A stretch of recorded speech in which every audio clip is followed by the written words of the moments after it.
আপনার বিহারে একটা ডিনারে যাওয়ার কথা ছিল, 24 তারিখে আপনি গিয়েছিলেন, এই 26 তারিখের ডিনারে আপনি যান নাই, এবং 22 তারিখে এটা জানানো হয়েছে। এটার মধ্যে কিন্তু অনেক গন্ধ আছে। আপনাকে কেন 22 তারিখেই বলে দেওয়া হলো যে আপনি ওখানে যাইন না? না তো এরকম বলে তো এটা হয়েছে ম্যাডাম। না 26 তারিখে কি আপনাদের কাছে অনেক ভুল তথ্য আছে। আমরা কেবল সরকার গঠন করছি, এত ব্যস্ত। আমি আনসারের যে ডিনার, তখন আমি বলছি যে আমি ডিনারে আসতে পারবো না, কারণ অনেক সময় নষ্ট হয়। আবার বিডিআর শাকিল যখন এসে আমাকে দাওয়াত দিয়ে গেছে, তখন আমি বলছি ভাই আমি তো ডিনারে যেতে পারবো না, আমি শুধু প্যারেডে যাবো। এটা তো বিডিআর পরিচালক সে নিজেই জানতো, তাকেই আমি আগেই জানাই দিচ্ছিলাম। ও আমাকে বারবার ইনসিস্ট করছিল যে আমরা চারটে শো করবো, আপনি আসেন। আমরা দেখো এবার আমার অনেক কাজ, এত ফাইল জমে থাকে, আমি যেতে পারবো। বউ আগে থেকে তাকে জানাবো ম্যাডাম যে আপনি এই ভুল তথ্য এত ভুল তথ্য পেয়ে যায়। ম্যাডাম ভুল হতে পারে। আপনি চারটুশোর কথা বললেন, চারটুশোতে যারা এসেছিল বাইরে থেকে, তারাই কিন্তু এই তোর লেভেলের মধ্যে ছিল। আমাদের সত্য কেন হবে না? আপনি এটা আমি আগেই বলে দিয়েছিলাম যে প্রত্যেক প্রোগ্রামে আমি প্যারেডে থাকবো, কিন্তু ডিনারগুলিতে যাওয়ার আমার সময় নেই, কারণ কেবল ম্যাডাম আপনি সংসদে দাঁড়িয়ে একজন এমপি বলেছে যে আমরা এই সমস্ত মেজর লেফটেন্যান্ট কর্নেল দেখে দেব। মাননীয় প্রধানমন্ত্রী, এই দেখে নেওয়ার নমুনা যদি এটা হয়, আপনি বিচার করেন।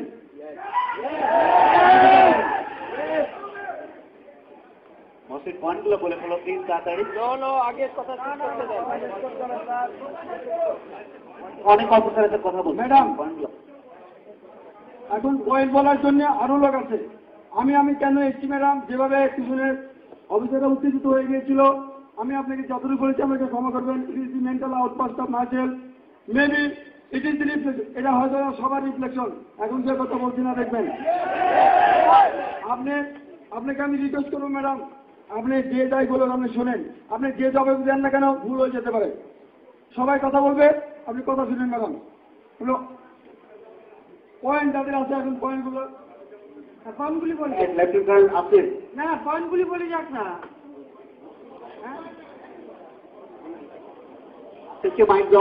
পয়েন্টগুলি বলে দিচ্ছি। আমি রিকোয়েস্ট করবো শুধু পয়েন্টগুলো দাও, অনেকে বলতে হবে, এবং আমরা শেষ করুন।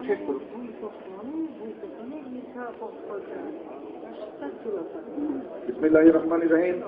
মাননীয় প্রধানমন্ত্রী, মাননীয় সেনাবাহিনী প্রধান এবং সিনিয়র অফিসার বৃন্দ, আসসালামু আলাইকুম। আমি বিডিআরের এই বিদ্রোহীদের এই ঘটনায় আমি একজন ভিকটিম, কারণ আমি ছুটিতে আমার পরিবারের সাথে আমার পারিবারিক বাসস্থানে অবস্থান করছিলাম।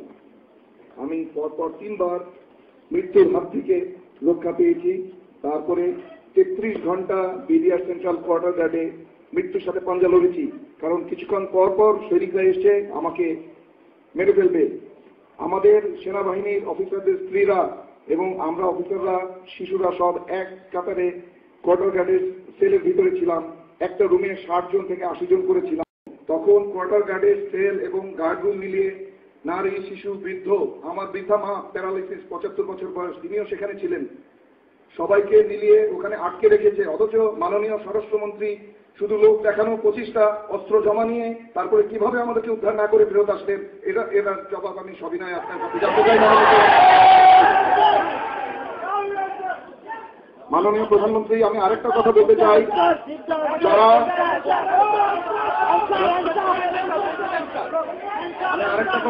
মাননীয় প্রধানমন্ত্রী, যারা অত্যাচারিত হয়েছে এবং গুলি খেয়ে তখনও বেঁচে ছিল, যদি তৎক্ষণাৎ সেনাবাহিনী এবং এয়ারফোর্স দিয়ে যদি সেখানে অপারেশন চালানো হতো, অনেক গুলিবিদ্ধ অফিসার বেঁচে যেত। অনেক নারী তার সম্ভ্রম হারাতো না। অনেক শিশু তার যে ট্রমা হয়েছে, যেটা সারা জীবন সে কাটাতে পারবে না। আমার ছোট শিশু 6 বছরের মেয়ে কাঁপতে কাঁপতে তার কনভালশন শুরু হয়ে গেল। এটা হতো না মাননীয় প্রধানমন্ত্রী।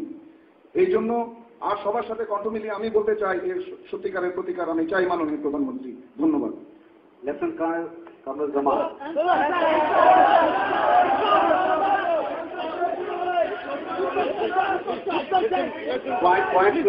না, আগে তন্ত্রীরা কিছু উত্তর চাই, তারপরে পয়েন্ট, এত উত্তর হবে না। শুনেন, স্বরাষ্ট্রমন্ত্রী বিডিআর এলাকা কত বিশাল, ওই রাত্রেবেলা তারা কিছু অস্ত্র জমা দেয় এবং স্বরাষ্ট্রমন্ত্রী নিজে গাড়ি করে বাড়িতে বাড়িতে যায়, তখনও কোথায় কে আছে সব দিতে যায় না। বিডিআরের ইয়াং অফিসাররা অস্ত্র নিয়ে তার সাথে, যেটা আমি বললাম যে একজন অফিসারকে বাঁচাতে যে তারা গুলি পর্যন্ত করে। স্বরাষ্ট্রমন্ত্রী তাকে এই কথা বলে আশ্বস্ত করে, দেখো তোমরাও সন্তানের মতো, এরা আমার সন্তান, একে তোমরা দিতে পারবে না, আমি যে করো। 2 হাত দিয়ে ধরে তাকে গাড়ির মধ্যে উদ্ধার করে। কিন্তু কোন জায়গায় কত জায়গায়, কত বিশাল জায়গায় একা কেউ যদি দেখা না দেয়, চিনায় না দেয়, যাওয়া তো সম্ভব ছিল না। কিন্তু যতদূর সম্ভব 5টা পর্যন্ত সে ঘুরে ঘুরে যে কটা পরিবার পেয়েছিল উদ্ধার করেছিল। পরের দিন সকালবেলা সে যখন টায়ার্ড হয়ে অসুস্থ হয়ে পড়ে, তখন বেগম মতিয়া চৌধুরীকে আমি 5টার সময় নিয়ে আসি এবং পরের দিন সকালে বেগম মতিয়া চৌধুরী যান, তার যাওয়ার কথা করে উদ্ধার করতে হবে, তখন আবার তারা বন্ধ করে দেয়। এগুলো বাস্তব কথা। যদি সে কয়েকজন উদ্ধার করে চলে আসে, একটা মানুষ তো, আর বিডিআর ক্যাম্পটা কত বিশাল, আর আমাদের তো চেনাও নাই সব জায়গায়।